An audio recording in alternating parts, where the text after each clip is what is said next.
Agora, falando sobre a produção mesmo, você sabe que tem produções independentes que costumam ser denominadas, né, como marginais ou periféricas. Você classifica a sua obra nessas nomenclaturas ou não? Eu classifico, professor, porque o cordel é marginal, porque não está num todo. Você pega uma gramática, não fala do cordel. Você pega os manuais de literatura, não fala do cordel. Então, ele está à margem. E periférica, por quê? Porque o cordel surge no Nordeste, que é uma periferia do Brasil. O Nordeste nunca foi inserido no todo brasileiro. Não foi. Então, eu considero por esses dois pontos. E acho que tem mudado, que nós temos dado passos no sentido de vencermos tudo isso, mas eu acho que ainda o cordel é periférico e marginal. Por quê, professor? Você tira quando é convidado um autor de cordel e um autor da chamada literatura oficial. Nós não vamos ganhando o mesmo cachê e nem temos o mesmo tempo.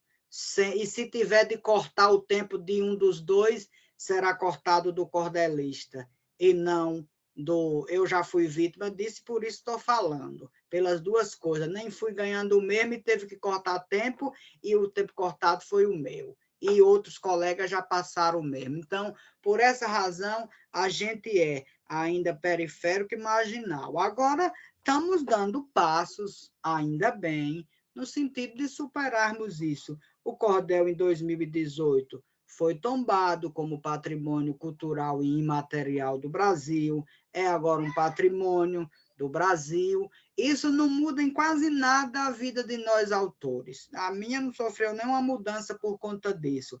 Mas para o cordel, para a literatura em si, muda alguma coisa, porque começa a um olhar estatal, a ter um amparo maior da estrutura do Estado brasileiro, com esse bem que foi tombado. É claro que de 2018 para cá não foi feito muita coisa. Nós vamos esperar alguma coisa de quem diz que livro tem muita letra? Não dá para esperar. Esperar alguma coisa de quem diz que, de quem nunca leu um livro? Esperar alguma coisa de quem acabou o Ministério da Cultura? Não vamos. A gente espera que a gente volte a ter tudo isso o ano que vem e que as políticas públicas voltadas para esses bens tombados e para esses considerados marginais e periféricos possam acontecer, possam voltar e a gente possa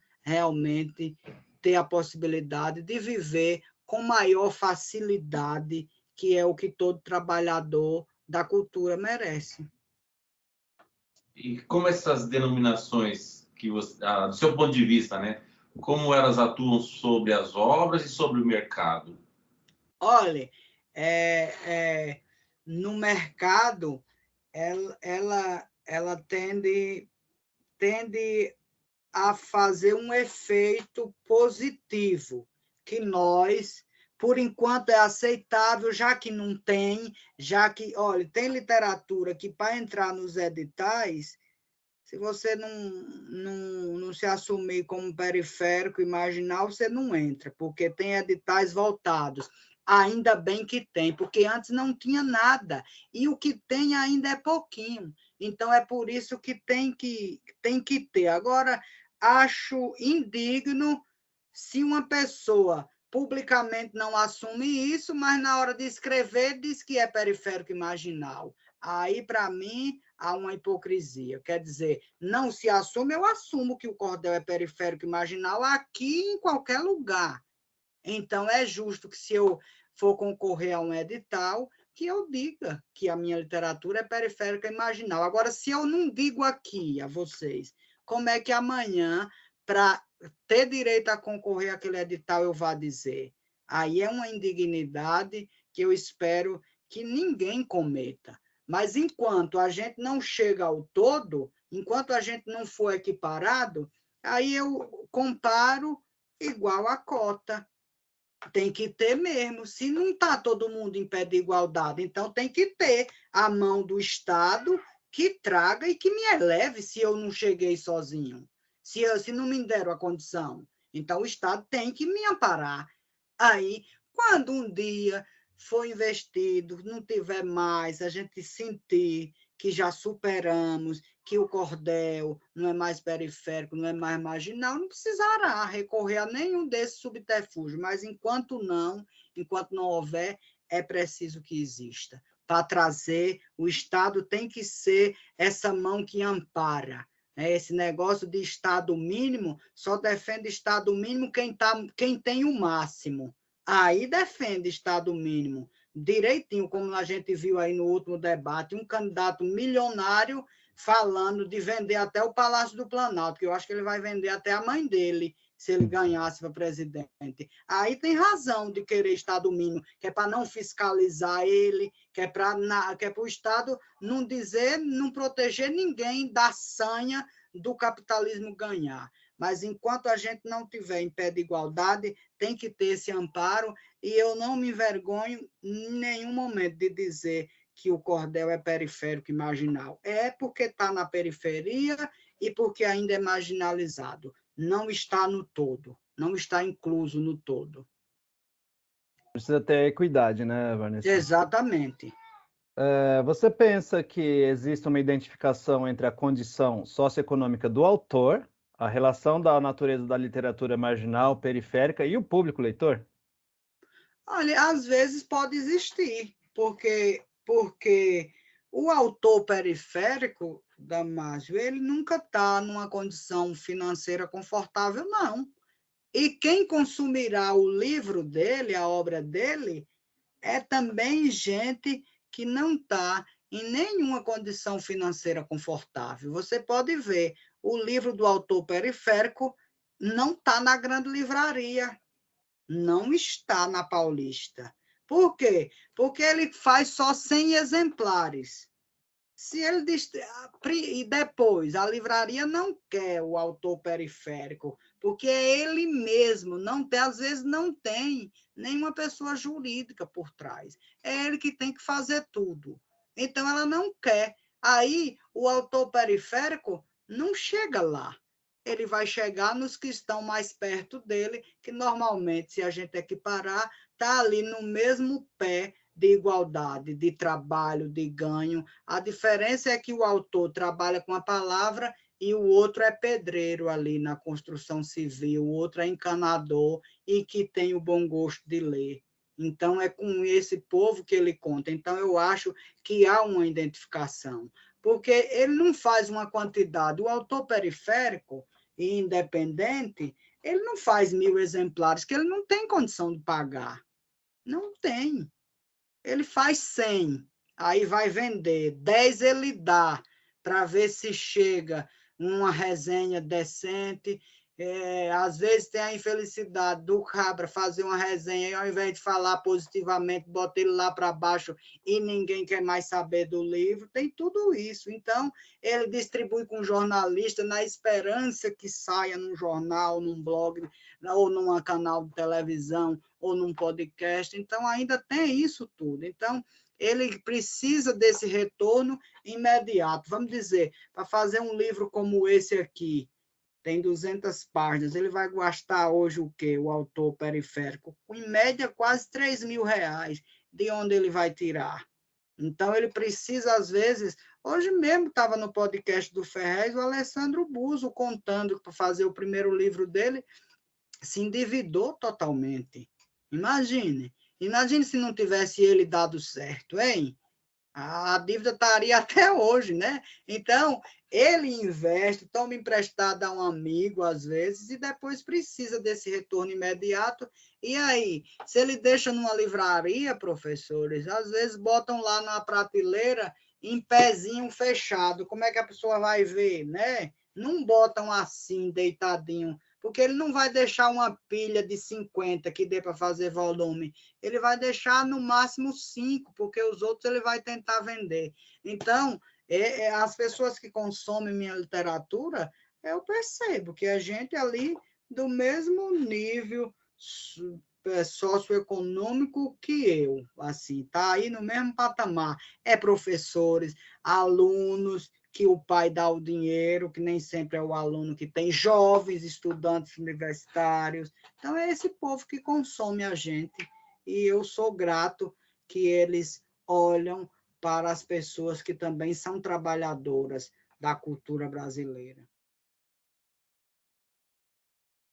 O que você pensa do valor literário dessas produções? Você acha que, além das suas produções, né, há outras obras de qualidade sendo produzidas nesse meio? Ah, professor, tem muita coisa de qualidade. Nossa, tem muita coisa. Da minha produção, eu me pergunto o seguinte: qual será meu pavão misterioso daqui a 100 anos? Deixa eu mostrar o pavão para vocês, porque o pavão é o clássico do cordel brasileiro. O ano que vem vai completar 100 anos. Esse livro aqui, as estimativas são que ele já tenha vendido 50 milhões de exemplares, mas também é 100 anos, né?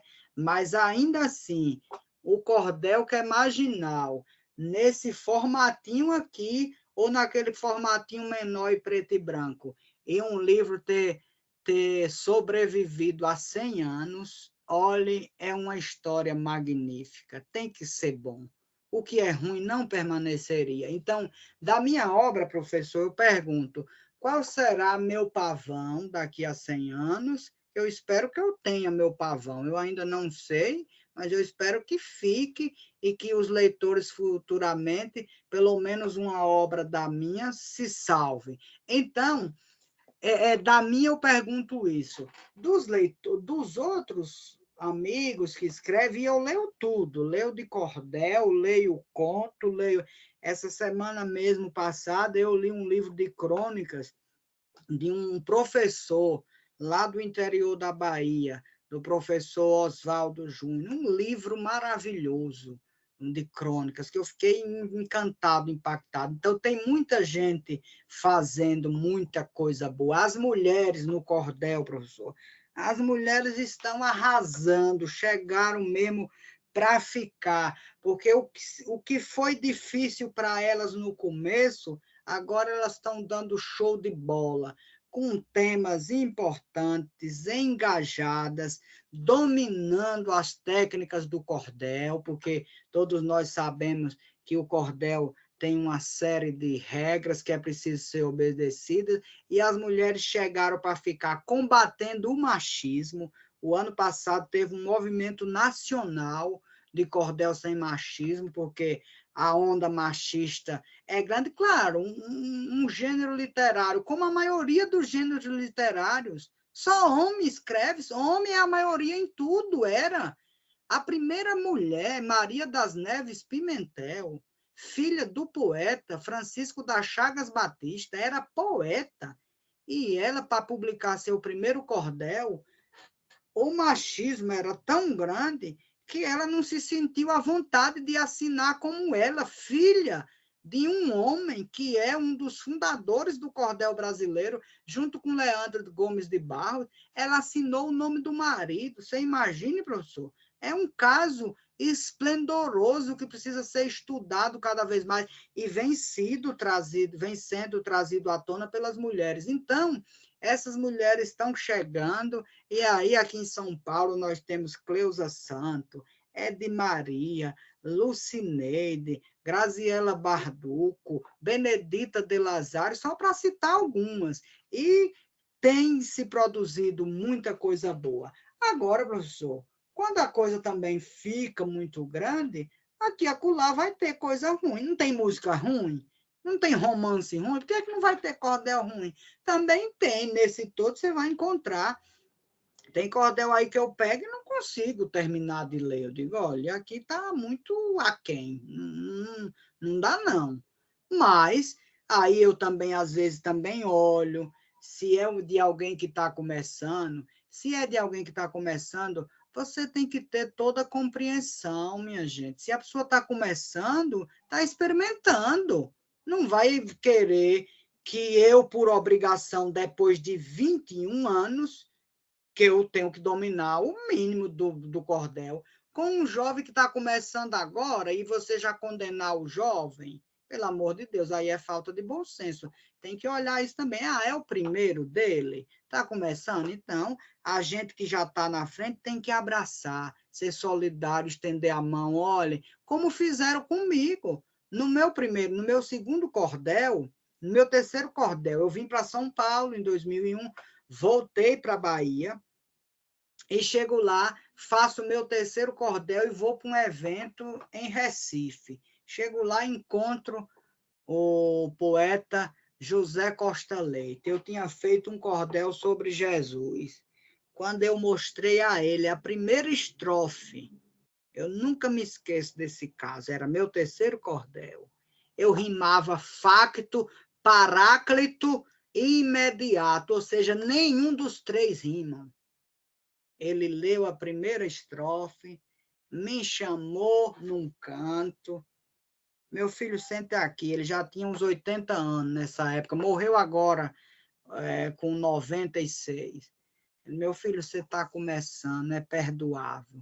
Mas, olha, essas três palavras aqui não rimam. Na próxima edição, você corrija. Olha que maneira bonita. Imagine se ele tivesse me esculhambado, me humilhado, falado mal do meu cordel, podia ter me matado literariamente ali, como teve casos de acontecer, de um autor muito bom dizer que a obra do outro não valia nada e o rapaz entrou em depressão e morreu. Imagine, tem um caso assim no cordel. Então, não, eu recebi esse acolhimento. E isso mesmo eu faço com os outros. Agora, às vezes, a gente vê uma pessoa com uma trajetória já muito grande e fazer uma obra muito ruim, que não condiz mais com o período, a gente não percebe a evolução. E aí é preciso. Você não precisa também fazer um inferno da vida da pessoa. Se for um amigo, você alerta. Se não for, paciência e valer uma coisa boa, como o pavão misterioso e o cachorro dos mortos, né? Como você vê essa literatura repercutir no ensino fundamental e médio das escolas de São Paulo? Ou até que ponto essa repercussão ela surge do contato do escritor com o próprio leitor, o aluno leitor? Professor, olha, eu acho que já tem uma boa repercussão. Quando a gente tem na escola pública professores como o Damásio, que está preocupado de levar essas coisas diferentes, né? Quando a gente tem professoras como Lucineide, professoras como a Beth, eu estou citando as que eu conheço, que eu sei que faz um trabalho, mas eu sei que há muitos outros fazendo esse trabalho por aí. Eu acho que o impacto é muito bom, porque, isso aí acho que Damásio pode até dizer, nunca há um trabalho com o cordel na sala de aula para o trabalho não ser potente, né, Damásio? Os alunos se envolvem, os alunos gostam, os alunos produzem. Se não produzir o cordel, aluno não é para produzir cordel como eu produzo. Eles estão experimentando. Eles é para errar mesmo. É para rimar amor com falou errado. Tudo bem, mas estão aprendendo. Mas o fato de ler, de pesquisar, de discutir, de ir atrás. Eu fui lá na escola de Damásio, professor, a escola estava toda voltada para isso, um grupo de alunos só para me entrevistar, o outro que fez xilogravura, o outro que fez poesia e enfeitou a escola toda. E há um envolvimento que é maravilhoso. Então, a gente tem que dar essa possibilidade ao aluno, e o cordel tem essa potência. Porque, professor, como diz a poeta Cleusa Santo, o cordel só tem dois públicos, aquele que o ama e aquele que ainda o desconhece, porque é impossível conhecer e não se apaixonar. É impossível. Então, o cordel tem essa potência. Aí cabe, olha, a prefeitura daqui tem dado passos. O governo do estado também, na compra de livros, é claro que diminuiu nos últimos tempos, mas nós já tivemos livro de cordel comprado pelo governo do estado, de comprar 500 mil exemplares e mandar para as escolas. Isso é uma coisa maravilhosa.